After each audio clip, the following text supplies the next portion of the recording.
Well, hello, 11:59, and I'm about to live stream another event on July 9th, Monday, 2018. How's the video? How's the audio? Is anybody tuned in to the program yet? It's a beautiful Monday summer day here in the mountains of North Carolina. How's the video? How's the audio? Dave says it looks good, bud. Thank you very much, Dave. 11:59 and ticking. Moments to go.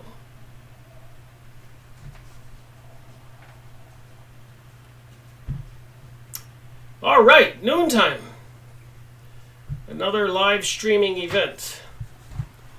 So I've been reading several books at the same time, looking at several different documents, really not knowing what I was going to talk about until a half an hour ago, because I could pick up any one of these topics. Picture show, or press releases, or internet documents, or a couple books I've been reading. But I'm trying to put everything into context. The big picture. WTH, what the heck is going on? Seriously. And if you took a whiteboard or a chalkboard and you were to write down all the different mind-boggling topics. Why are they putting chemicals in the sky and HARP microwave transmitters and cell phone towers with obvious dangerous and maybe malevolent implications? Why the seemingly serious threats, nuclear war, Third World War, a battle with China over the China Sea, and President Donald Trump causing economic concerns around the world, and issues with Russia. And then, of course, the increase in diabetes, people not processing the sugars and wheats and other things into their body, causing serious problems. And sustainability, biodiversity, the immigration issue, UFOs, aliens, channeled material by all these psychics, and so much more. The Jewish state of Israel, New World Order, globalism, the Pope sending a video to all the religious leaders of the world. There's no reason for us to be a part and separate any longer. What is he talking about? So I'm assuming all this stuff is connected. If we live in a sphere or on a planet, it's all one. I don't care if you live in Africa, China, United States, Germany, Brazil, Alaska, Australia. We're all one human race. We all have eyes and ears and nose, men and women and children. We all want to eat and live a decent life. But that's not the way things are unfolding with World War I, World War II, and 9/11 in my current consciousness. You know, I know stuff happened 500 years ago and 1500 or 1000, 2000. But, you know, it wasn't what I physically learned or saw. But I did learn and see things like 911. And then I look at these magazines and these YouTube videos about Nibiru, pole shifting, volcanoes, earthquakes, crazy weather. And then I see seemingly evidence of weather control. The environment messing with Mother Nature activities with electromagnetic waves and other technologies. What is going on? So the topic I decided to do today was about abduction. Human encounters with alien abduction. I'm going to read a little bit from this book. It's like telling a story with John E. Mack, MD. Because it seems to tie in the alien abduction and the spiritual realm all in one. And that just made a little sense to me. Here he is. I went and looked it up on the internet, some information about him, and I've been reading it. A couple pages here before I read a little bit from the book. So I'll try to go through this and get done with what I want to try to explain and show. All right, John Mack is a physician and professor of psychiatry at Cambridge Hospital, Harvard Medical School, and founding director of the Center for Psychology and Social Change. He is the author of 9 books, winning a Pulitzer Prize in 1977. For A Prince of Our Disorder, Abduction, Human Encounters with Aliens is Mack's latest book. He has investigated over 100 cases of abduction. His book chronicles 13 cases in depth. Mack believes the investigation of human abductions is not just about aliens or UFOs. It is really about how we can explain our understanding of reality, just what I said, and awaken our human potential. So I think knowledge is an important key to being awake, and so many people are not. As we explore Mack's discoveries, let's see if we can step back and look at a bigger picture.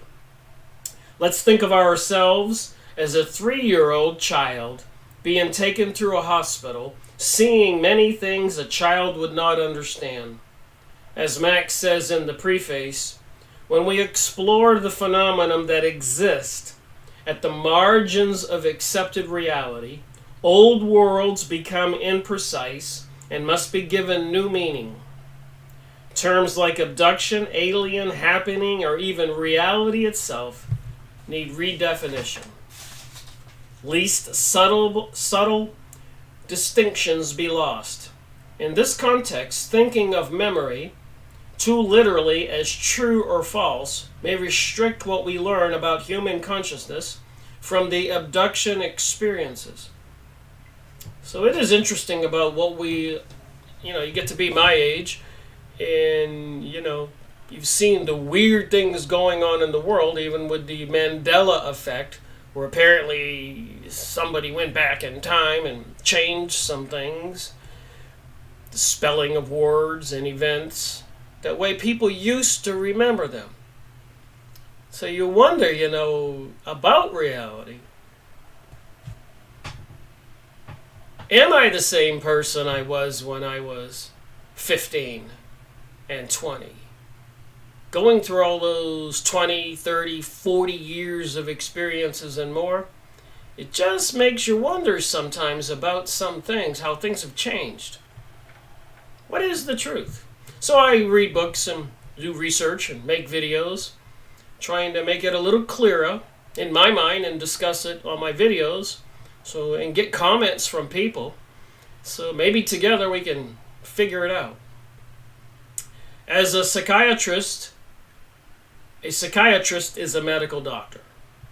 After going to medical school to become a regular doctor, a psychiatrist, he goes back to medical school and gets an additional degree in psychiatry. So I guess he was learning how to also be a hypnotist. So how was a medical doctor pulled into the alien abduction research? Mack heard about Bud Hopkins, an otherwise normal guy who had been working with people, spaceships, and aliens. And I do have one of Bud Hopkins' books here. I've talked about this in previous videos, and I need to make a series all by itself. Maybe we'll do that soon. Intruders, the Incredible Visitations at Copley Woods, Bud Hopkins.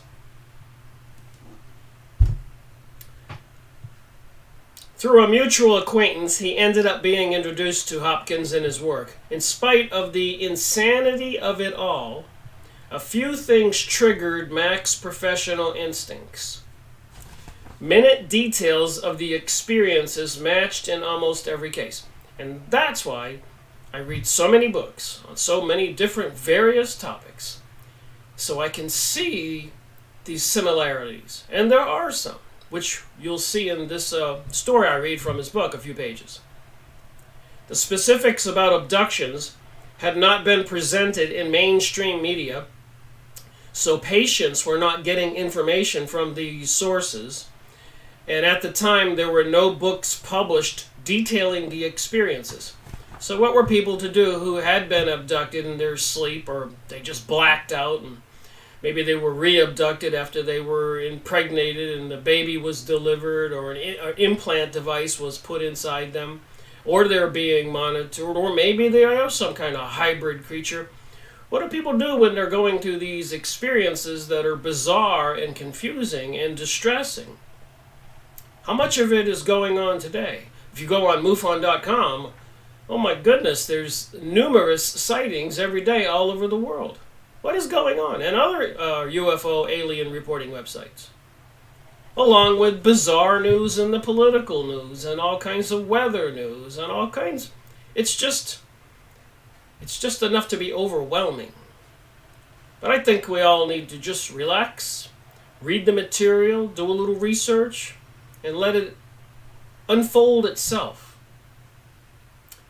There were physical marks and bruises and scars and lesions on these people, supposedly caused by the experiences, which would not occur when someone imagines an experience. In Mark's medically trained professional judgment, none of the people seem to be delusional or exhibit the signs of mental illness. Mark then agreed to work with some patients. The rest is history.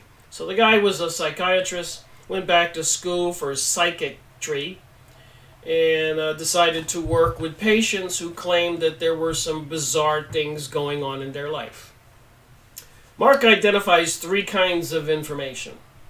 During John Mack's ongoing study of abduction phenomena, he was able to classify three distinct kinds of information available to us regarding these events. These three classes of information are extremely important and should be kept in mind at all times when studying any aspect of flying saucer UFO alien events.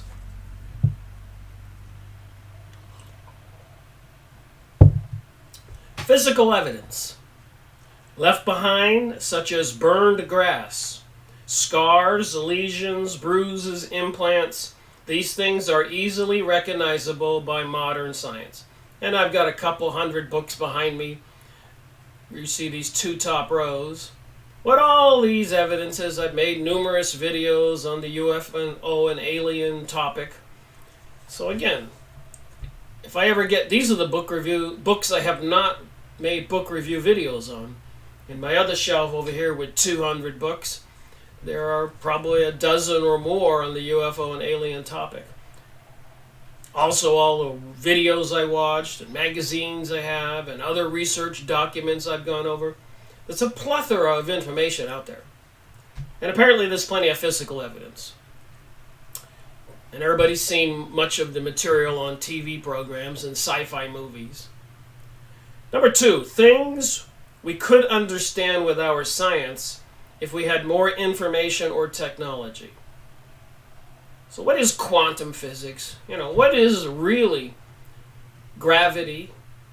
And all these other topics that science and scientists really don't understand. Are we getting any closer? Or do they know things that they don't want to share with the rest of us? These kinds of questions come to my mind. Things which do not seem to violate our understanding of how the universe works. An example might be an advanced propulsion system capable of interstellar travel. 3, and this may be the most important category of all, things which do not fit in the framework of our universal laws.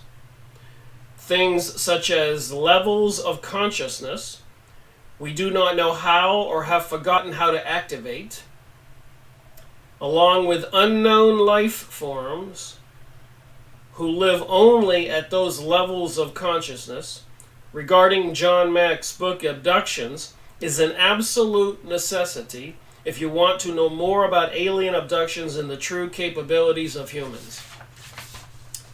So that was my opening. I'm just going to read a little bit because I think the part of the story on chapter 9 is a little self-explaining, combining our perceptions of reality from a young lady who contacted the doctor and wanted to be hypnotized so she could reveal what was really going on in her life. Sarah, species merger and human evolution.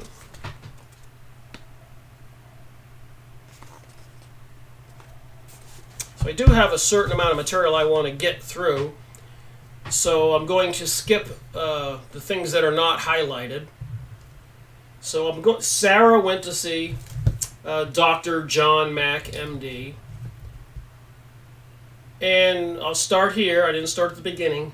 But she says, I had the experience of small beings communicating with me telepathically. Now think about all those people who are on the internet and doing lectures and writing books, like Jane Roberts channeling Seth, Esther Hicks channeling Abraham, Lee Carroll channeling Cryon, publishing hundreds of books, and many more. So here she says, as a young girl, 15, 8 years old, whatever, she's 28 at the time here, I had the experience of small beings communicating with me telepathically. She also found that she was spontaneously making drawings with a pen in each hand, and I never used my left hand before. And that made me think of something about one of my brothers who had an accident and died early, younger than me. But when he was 18 or 17, and I had come back from the army, he was a naturally gifted, had the capability to draw, but what he drew was what's interesting. He could draw dragons and beautiful women on big pieces of paper just from his mind that were just out of this world. And a lot of people have these unique capabilities, so you just wonder when I read through this material, how could he do that? He didn't go to some kind of art school or anything.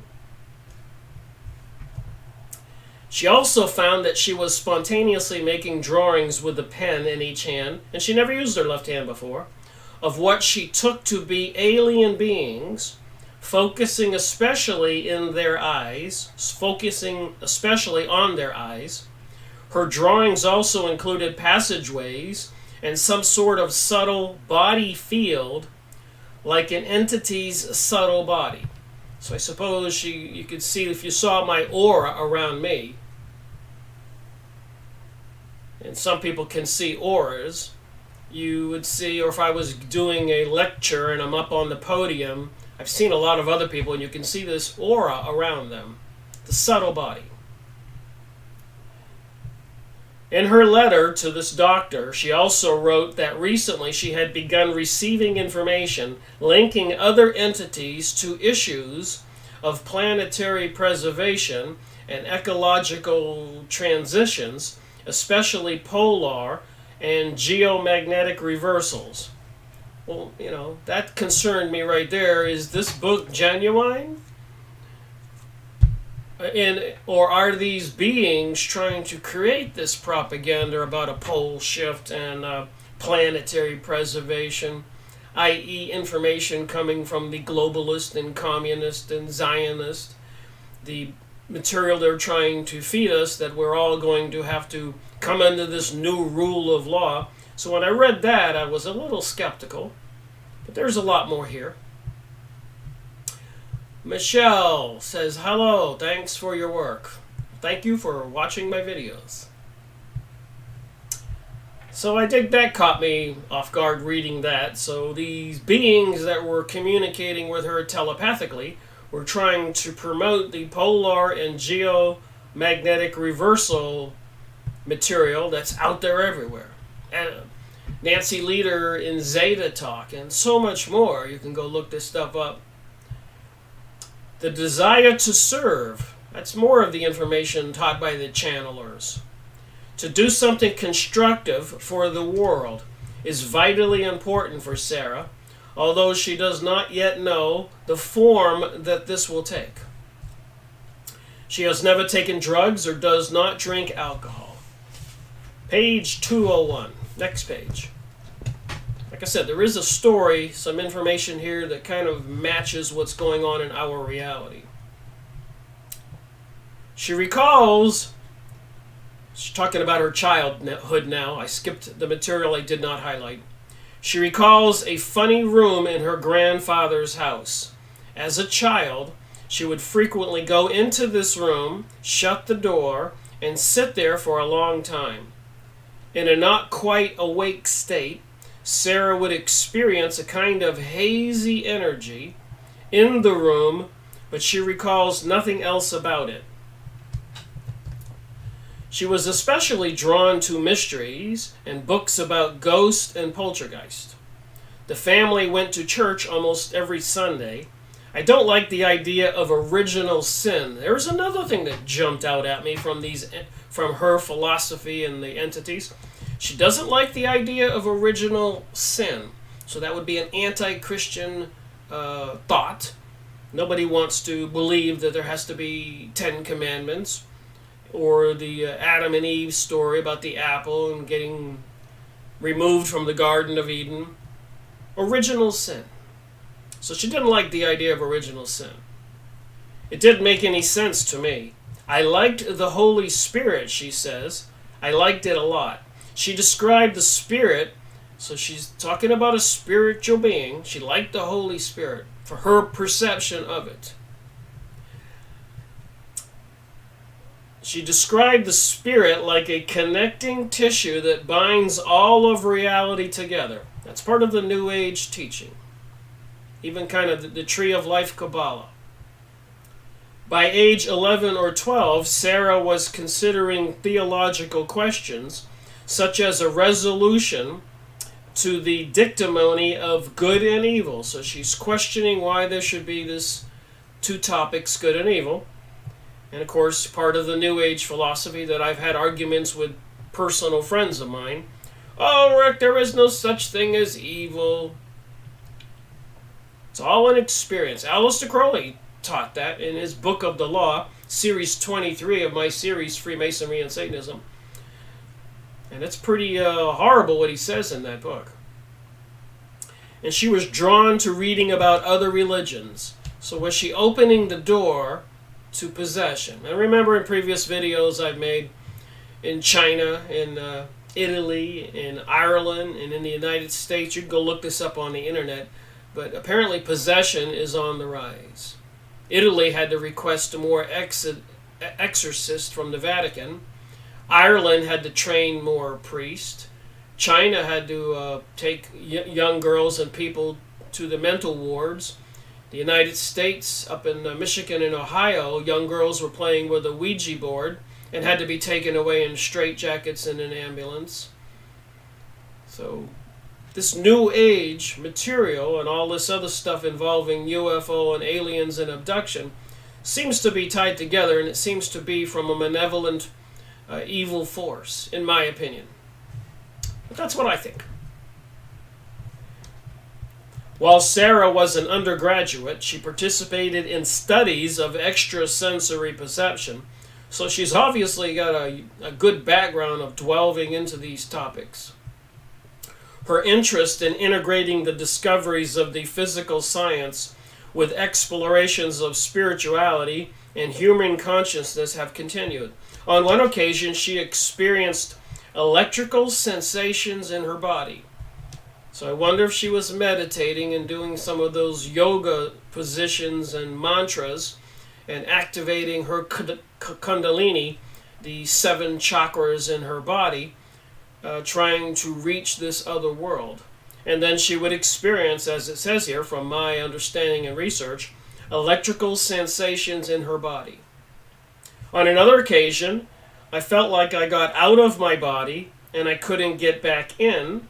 and I was gone for about 2 days. She was quite frightened by this experience.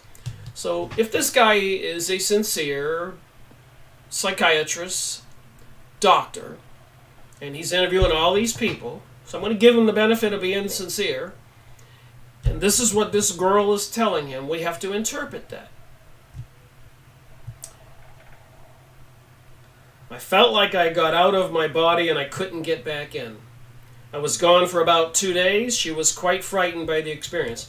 And I've mentioned in my previous videos my experience of having an out-of-body experience.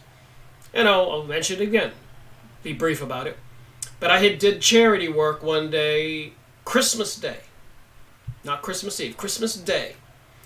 And I arrived back at my condo in Orlando about 6 p.m.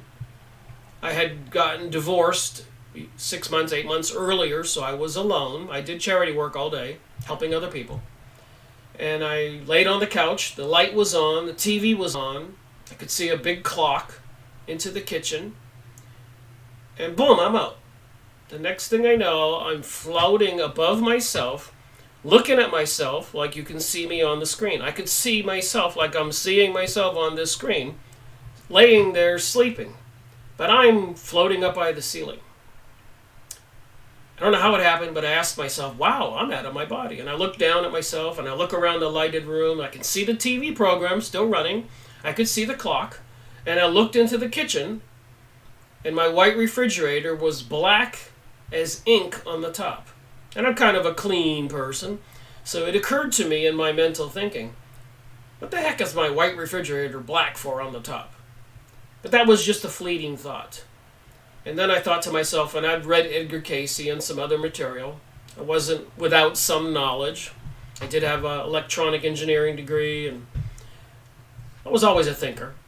So I thought, well, I guess the way I remember reading about these things, I can go wherever I want to if I think about it.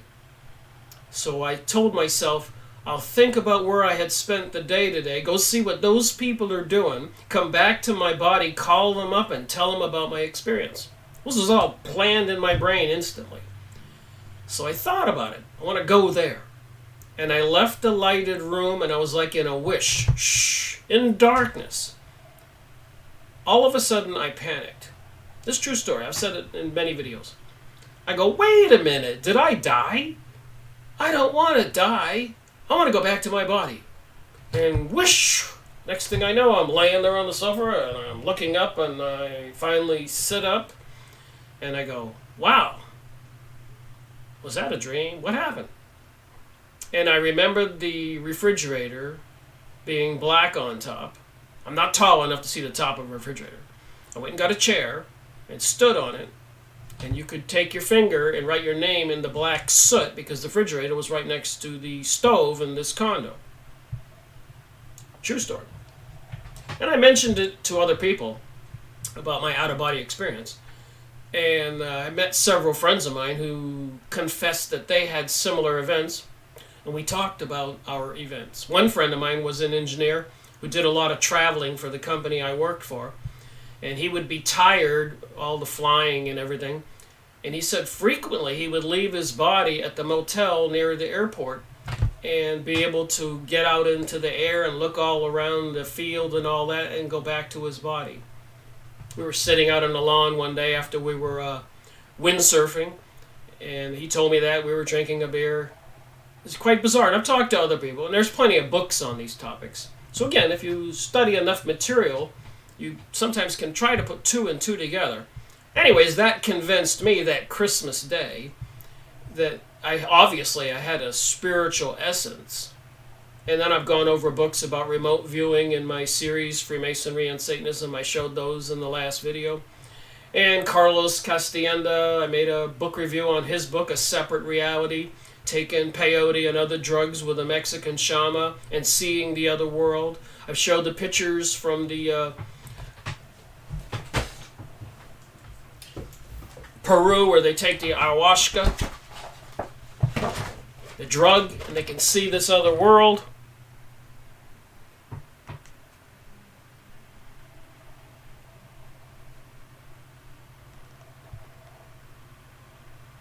reptilian beings. Can you believe this? This one shaman was really good at drawing.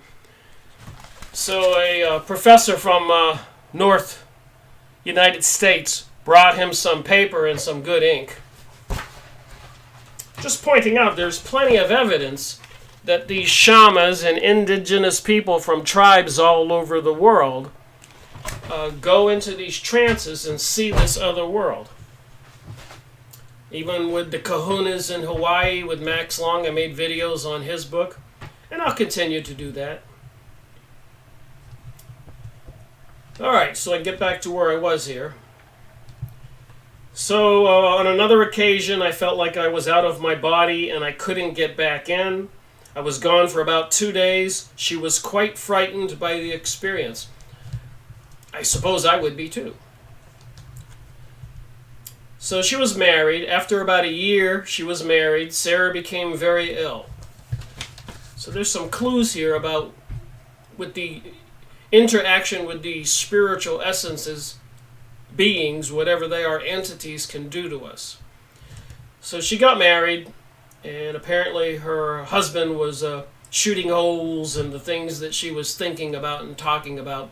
They weren't on the same wavelength on these conversations. He was actually ridiculing her.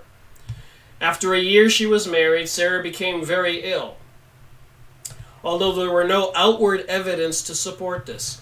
Sarah connects the illness and later intense pain in her neck and head to an otherworldly presence in her life. They knocked me down, she said. While out walking with Thomas one afternoon, her husband, her legs suddenly gave way and she collapsed. She developed a fever almost immediately. Her condition was quite serious, and she was forced to go on disability from work. And even in the Bible, where Jesus cast out unclean spirits from people, some people had things like leprosy or other serious diseases they couldn't see. They were crippled. And when he cast out the unclean spirit, they seemed to return to normal.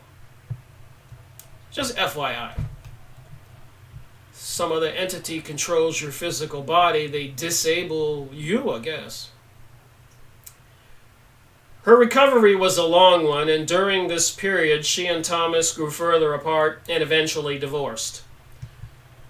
Regarding her illness, Sarah claims, it was for my own good. So did this otherworldly beings, these entities, not want her to be married to Thomas? Her condition was quite serious. She was forced to go on disability from work. Regarding her illness, Sarah claims, it was for my own good, an intervention that seems to have moved her onto her present spiritual path. When Sarah and Miguel, she met a new boyfriend, Miguel, sat down to a meal at their second meeting, he immediately brought up the subject of UFOs and told Sarah that he had seen a spaceship. This kind of synchronicity or serendipity is commonplace among abductees. So I have a significant other. And weirdly enough, we were both researchers, her and I. I can't imagine how many people would want to deal with me and my research and making videos and knowing what I know.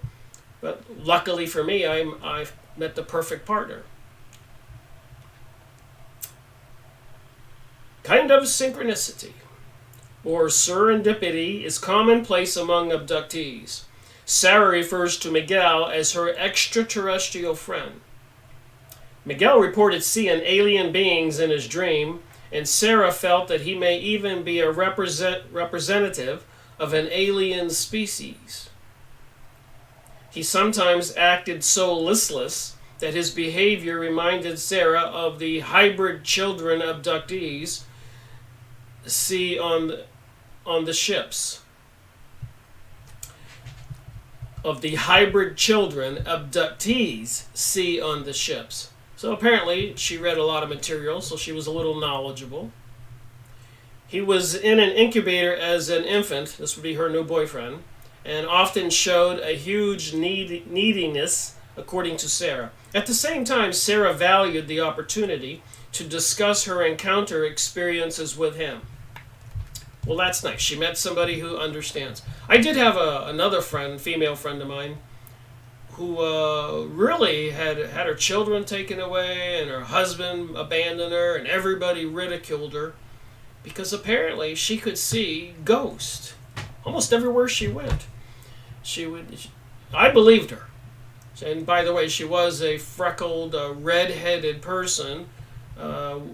Some of those people seem to have extrasensory psychic abilities. You can look that up. But yeah, we would be in the car, we would arrive at the house, and she'd look over and she goes, there's a young girl, spiritual entity, ghost, maybe somebody who died in the area, standing there in the corner crying. And this bothered her, really interfered with her life and having her children. These things can be tough to deal with. Sarah's abduction history is mixed with memories of various sorts of paranormal experiences. So now we're talking and mixing the paranormal spiritual experiences with the alien abductions, UFOs, and ships and stuff. She has a very early memory, 6 weeks old or less, of being picked up and moved and looked at. 6 weeks old, she remembers somebody picking her up and looking at her. She believes that someone was taking pictures. It was like the first moment of self-consciousness, she said. I can shut my eyes and I recall it. Experiences related to ghosts were a permanent fixture of my whole childhood. So she had experiences where maybe she could see ghosts like my personal friend of mine, the redhead. Sarah recalled, I became a premier ghost storyteller. Sometimes she would build her stories around embellishments of portraits and tell past life stories based on the imagination recreation of their lives. She would concentrate on the eyes of the portraits and become mesmerized. The portrait would take on a living vibrancy and fill out into a three-dimensional contour.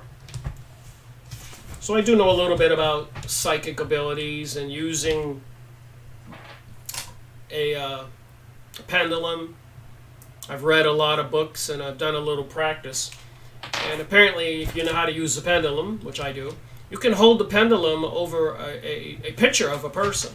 And a lot of psychics have done this to help the police find lost people and solve crimes.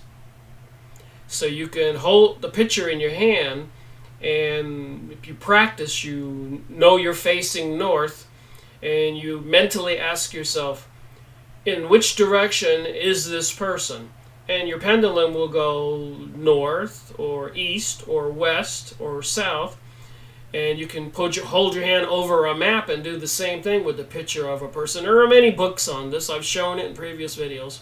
So it's not my imagination. There's tons of books on it. I spent a couple years researching this stuff. So there's something to this connecting with the psychic world. And that's always been the thing with dowsing for water or using a pendulum. They even use pendulums, some Quakers did in some of the books I went over, to find underground oil. They made fortunes of money being able to know where to drill because it costs like $1 million to drill a hole. So you don't want to drill a hole where there's no oil. And this one guy just had a phenomenal knack for drilling exactly in the right spot. So one researcher asked him how he did it, and he pulled out a mason jar full of crude oil on a long string. So just imagine a long example of a pendulum. And he held it out on his hand, and he said, is there any oil here? And it would give him a circle negative, or it would give them a circle the other way positive. It's like dowsers do to help people drilling wells. You don't want to call a well driller up on your property because there's no city water and pay $5,000 to have the hole dug, and the well driller will go, well, there's no water there. I guess we'll have to go dig a hole over there. That'll be another $5,000, please. And if he's a good well driller, he'll warn you up front, why don't you call a dowser? You probably won't make a mistake. So again, keeping everything into context, I like to remember all that stuff when I'm reading stuff from a book like this. In addition to the ghost story sessions, Sarah used to play what she called seance games with her childhood friends. Once at a slumber party, she asked her best friend Annie, who was also the smallest, to lie down on the floor and said, "We're going to levitate you." I don't know where I knew about levitation either, and we all went in a circle. I think I was at her head. I started saying something, and that was like, "Okay," and the girl went up, you know. Each of the children who were present had a sense that something weird had happened, and afterwards no one spoke of the incident. So usually in incidences like that, a lot of people will participate, but when the event actually happens and the person levitates, people will have a tendency to freak out, get scared. I remember that night very vividly, Sarah recalled. Oh God, that night the whole room was very strange. So what is our reality all about? There was a lot of electricity in that room. I think that after that, it was not even conscious for the kids. I asked her if they had told anyone about it. So she asked her friend who was levitated, "Did you tell anybody about it?" And I don't think they even thought of the idea of telling. It seemed to Sarah that if there were a suggestion, they don't tell. A couple of years ago, Sarah asked the girl she had floated, Did we lift you?" And the girl said yes, and that everyone present was frightened by the experience.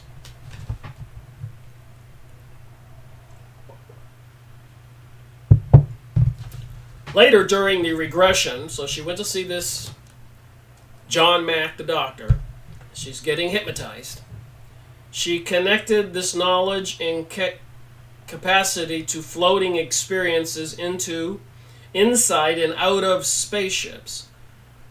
So she remembered dreams of leaving her body and going into and out of spaceships. When I was younger, before my out-of-body experience, for years I had dreams that I would leave my body and fly all around, outside on the grass and above the trees. I remember that clearly. Years and years I had those dreams. It was very bizarre. They were continuous. So her experiences were flying in and out of spaceships. "I feel like I'm levitating around the ship," she said, "like someone's given me a demonstration on levitation, like showing me. Oh, you can levitate, and so they're letting me levitate. They're letting me play, basically. They're basically letting me levitate all the way around the ship, up and down." So, who are we really? This biological human being sitting here in front of this video camera?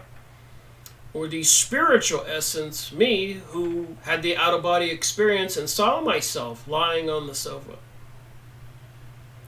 And if you can deal with it and get a grip on it, and then you consider all these other things going on in our world, and you know something about the biblical story of history, Genesis, Old Testament, New Testament, or other religions, there have these spiritual essences. The Arabs have something called a genie. Many places in the desert over there in Iraq and those countries, where they seem to have some kind of entities possessing the area they call genie, that we would call poltergeist or ghost over here in the USA.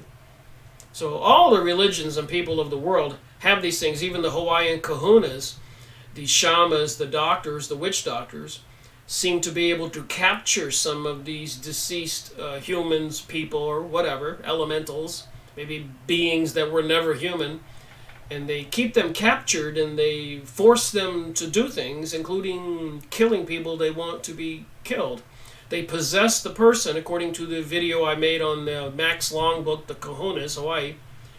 The people who get possessed at the shaman's instruction to the entity in Hawaii, they go into a physical rot. The body just starts to wither away, and the doctors can't do a thing about it. But in Hawaii, the doctors in the hospitals, a lot of them are aware what it probably is. In the book I read on Mack's Long Books, can't see the book from here. You can look up book review, Freemasonry and Satanism, Max Long, to get the book, and watch my video. And the other ones, Carlos Castellan, Separate Reality. All right, so I guess these aliens or these entities, these spiritual entities, are training her. When I was 13, I used to feel stuff in the house all the time, she recalled, like things coming up the stairs. I didn't really look too hard. I'd duck under the covers pretty quickly, she said.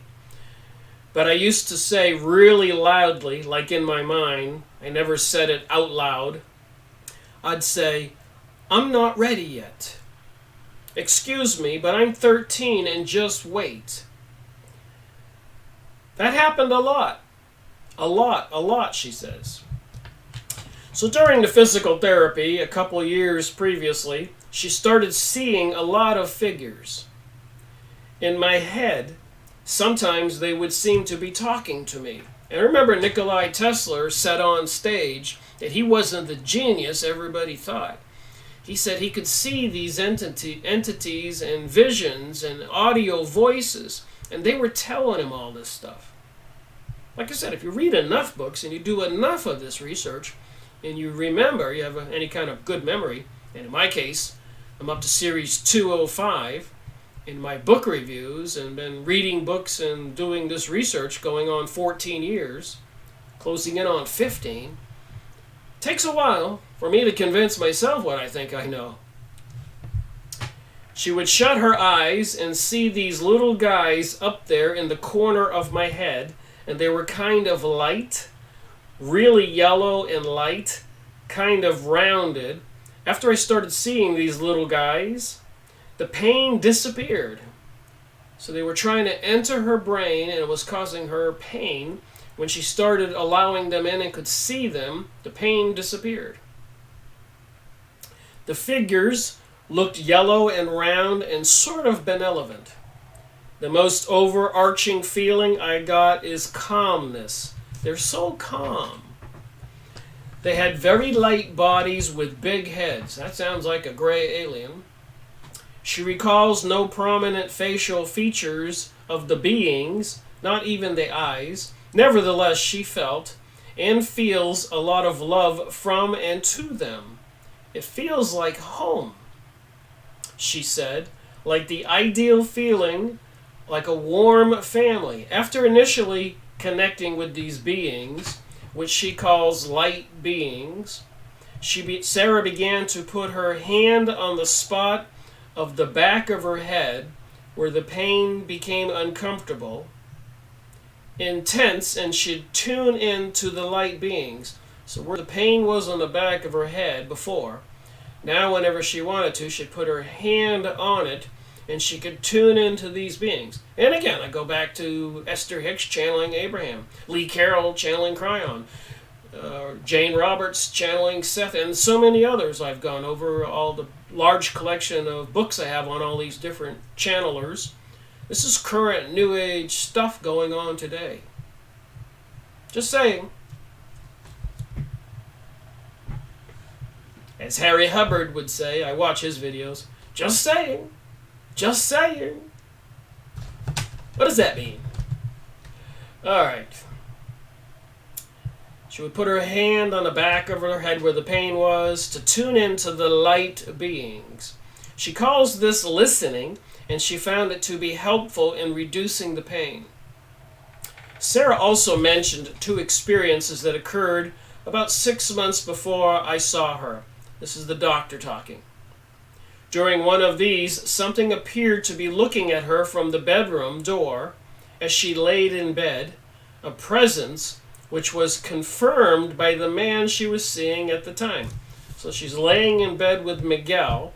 She could see this spiritual being standing in the doorway, and apparently Miguel could see it also.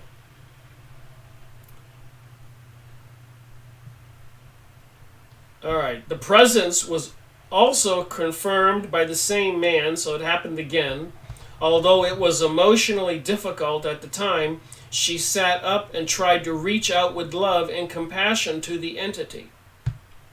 After that, the presence seemed to dissipate. You see how some of this material is kind of important. This other world does seem to exist. Because of, she had a car accident here. Because of this car accident, she was forced to delay her trip several times. She was supposed to go see this doctor and get hypnotized, but she was in a car accident. You suppose these beings did not want her to go see the doctor? Miguel was driving the car and became dizzy. Can these beings make anybody become dizzy? He started to space out with a distortion of vision, and they both felt as if some magnetic force was pulling the vehicle. The car went off the road and over the embankment and folded in on itself. Sarah suffered cervical strain and wrenching of tendons and ligaments, and she was taken to the hospital in an ambulance. In contrast to the light beings, she described the other ones as frenetic. Shortly after the accident, she became compelled to do her listening every day and to write down the information she obtained. She felt this would render additional accidents unnecessary. So I guess these beings can get your attention. A few days after the accident, Sarah and Miguel had an experience in which an unexplained green-yellow light penetrated the room. Miguel is ordinarily fearless, Sarah said, but they were both terrified. And he appeared to have lost consciousness for a time during the incident. So I'm going to stop there and go ahead so I can finish this video. Or maybe I'll go back there after I read this important part. But it's where I finished reading this particular material. And apparently the beings are explaining why they're there and what they're doing. You can go get this book.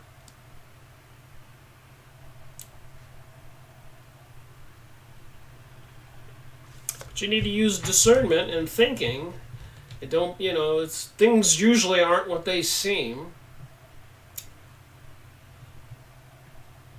So she's talking about these beings or being, and she says, he kind of lets me, he's really benevolent. Like, here's this little girl, and she's just looking around, and isn't that fine?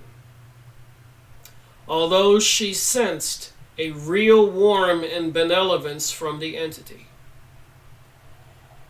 It is mixed with a very stern emotion. Serious. This guy is dead serious. This is the entity. And he's called Mengus. She named this entity. Mengus said something like, you know now, but this is like preparation. And this is really important. We're leading you into this pretty easily, but this is not a joke. And this is not just to fly around. She was asking about the ship. And this is serious business. So pay attention. It was just like she's interpreting his attitude. Don't screw up. The great amount of love she felt for Mengus enabled Sarah to really listen to him and to appreciate that there's no margin for error. I have a weird sense that he's dead now. So she thinks this entity is dead now. She said, "I kind of feel sad." I asked Sarah what made her feel that Mangus was dead. She replied, "I can just read his vibration. And when I go to find it now, it's just like it died. It's been recycled." So it says here, see Paul's explanation of what happens when a being dies, chapter 10. That would be the next chapter, which I haven't read yet. So I got a few minutes to go. I just wanted to read this Mangus entity that's been communicating with her, that she named, what he told her about everything. This is not a joke. This is serious. Don't screw up. He was very stern with her. So what does that tell us? All right, back to where I left off before. I wanted to read the end so I could make sure I squeezed it in this 1-hour video. Sarah felt as if she were physically pinned down and unable to move. She saw 3 things hovering above me, like 3 shrouded heads, and thought to herself something like, "Listen, we're communicating." So these 3 beings were almost demanding, "Listen, we're communicating. This is real." Something like that. "Get your act together and start writing it down." Then the whole thing kind of dissipated. So these entities from this other dimension, this other reality, this invisible reality, wanted her to write all this down. Just like I think all the UFO sightings, if you read the descriptions, they seem to fly out of nowhere and hover around and zigzag, and like they're doing a dance for who's ever watching them, knowing they're going to tell somebody or report it on MUFON or write a book. It's like somehow these entities want to bring themselves into our consciousness. I'm just using my God-given brain. Sarah had also observed unusual craft in the sky.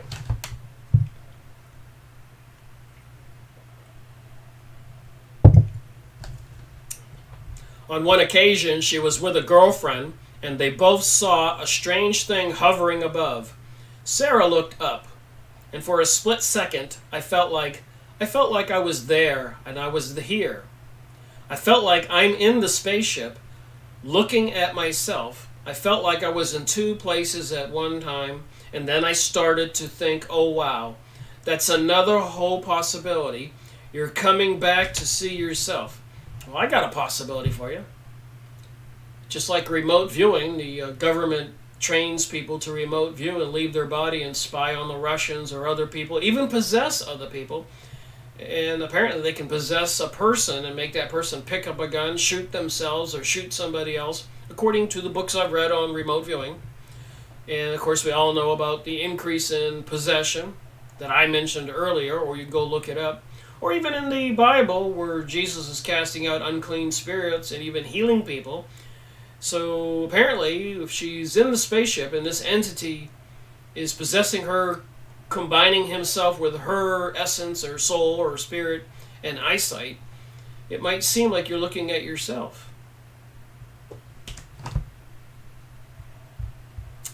Alright, I got a commenter here.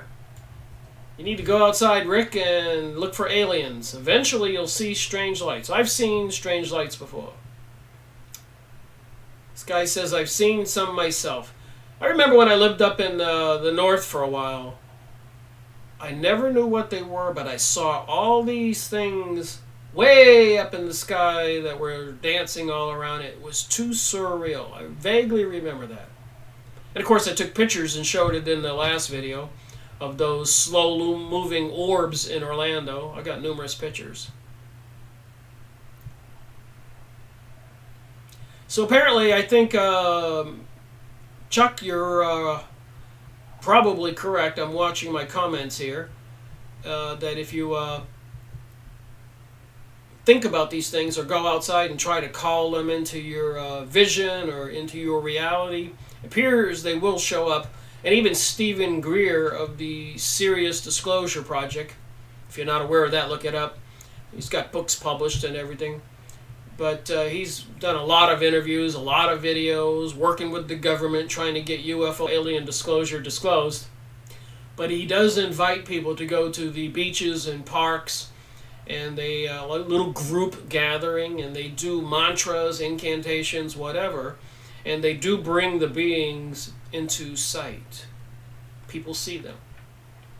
So apparently that would make a little more sense when you discuss sorcery and witchcraft and spiritualism, which is basically a fundamental doctrine of the secret doctrine.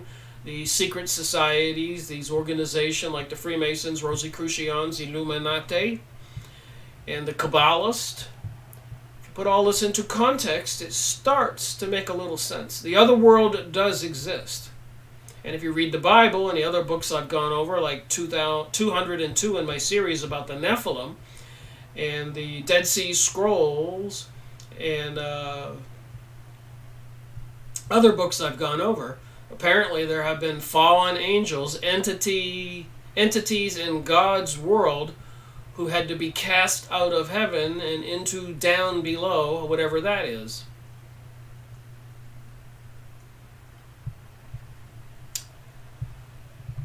What are some tell-all books on the Illuminati? I've made videos on them.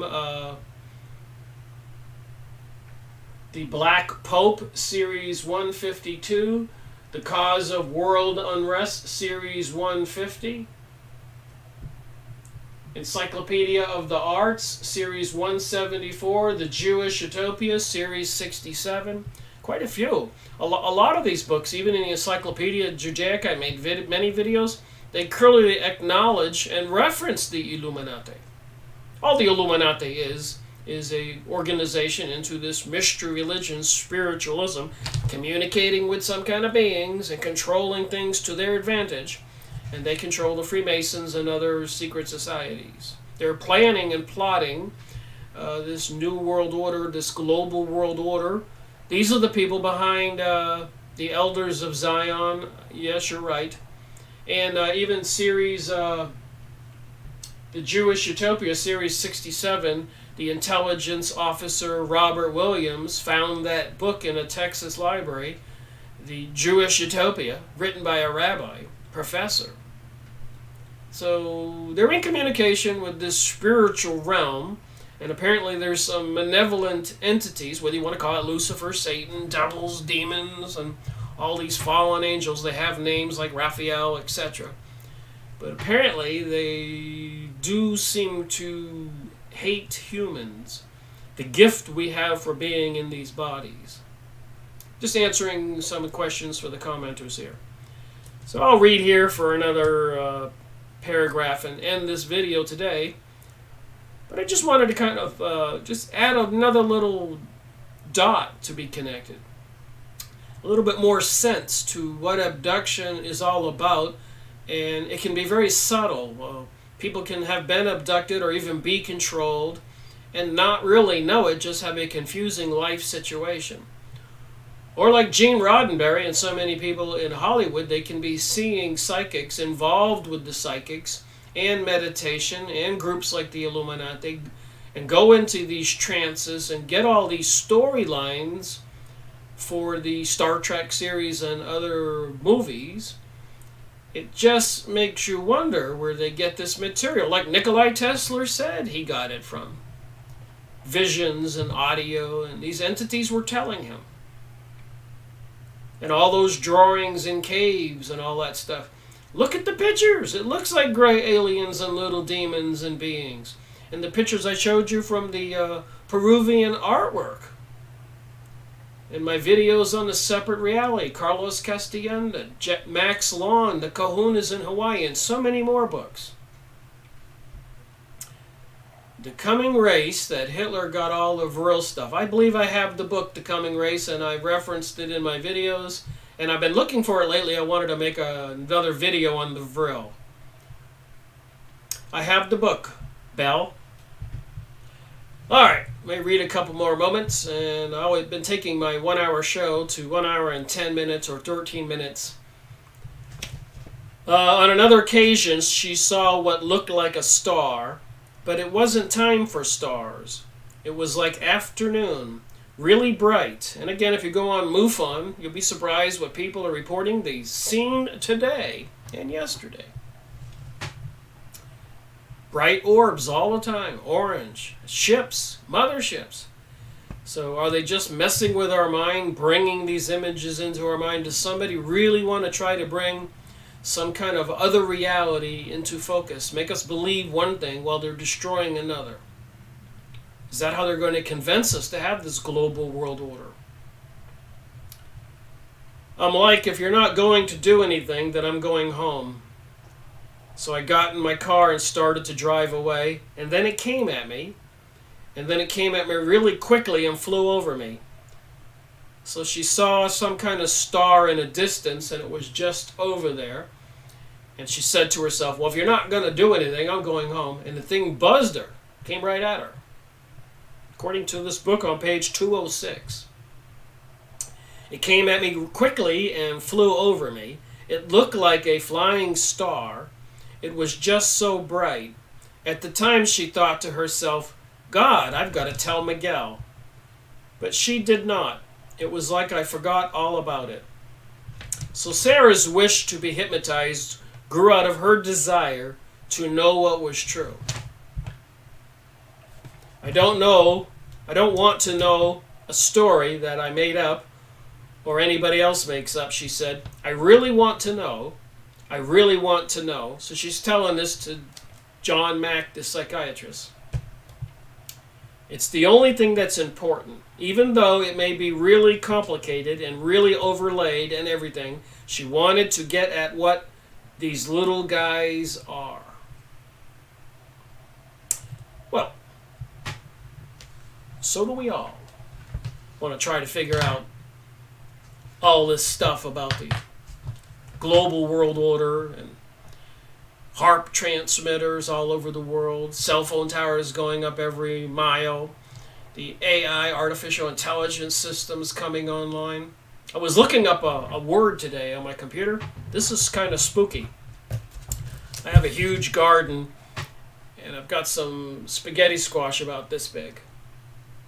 And I was wondering, when do I pick them? You know, do you just pick them off and go eat them? So I went on the computer, and I said, when to pick. That's all I typed in on the Yahoo search bar. And I was getting ready to type in squash, and it came up with spaghetti squash.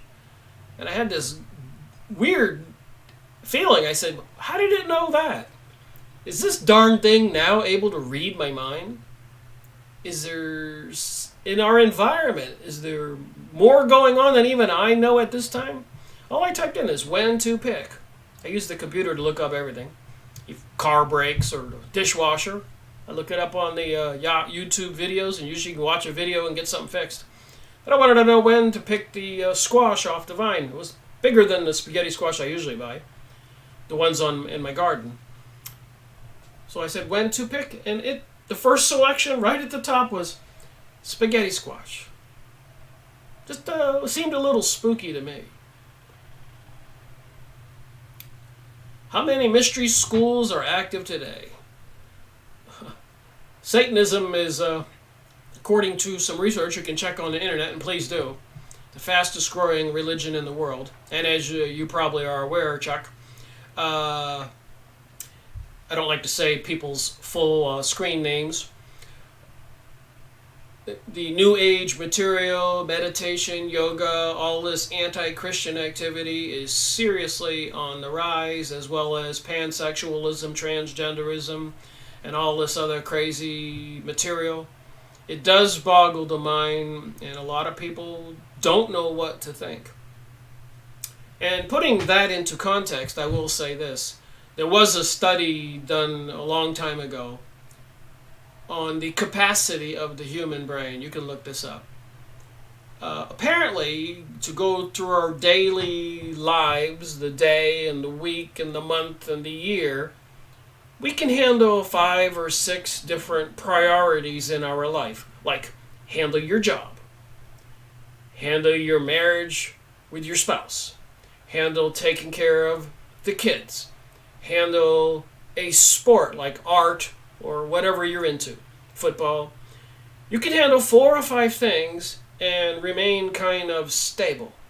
Pay attention to the news, become concerned with the weather, become concerned with the threat of a war, the economic crash. As things percolate and it starts to exceed 5 or 6 or 7 things that can take your time and your thinking, and it gets into 8 or 9 or 10, people start to break down. Think about that. And the people who control our world know that. You can't assimilate and process a dozen things at the same time. You can do 5, 6, that's what they came up with. That's normal. If you take a test, a psychological test, they give you like 20 pages and you fill out all the answers and questions, and it'll give you a graph on these different things that you're into or that are important or things that concern you because of the questions and the way you answer them. But if you get 12 or 9 or 14 spikes, you're just going to start losing your mind. You're going to break down.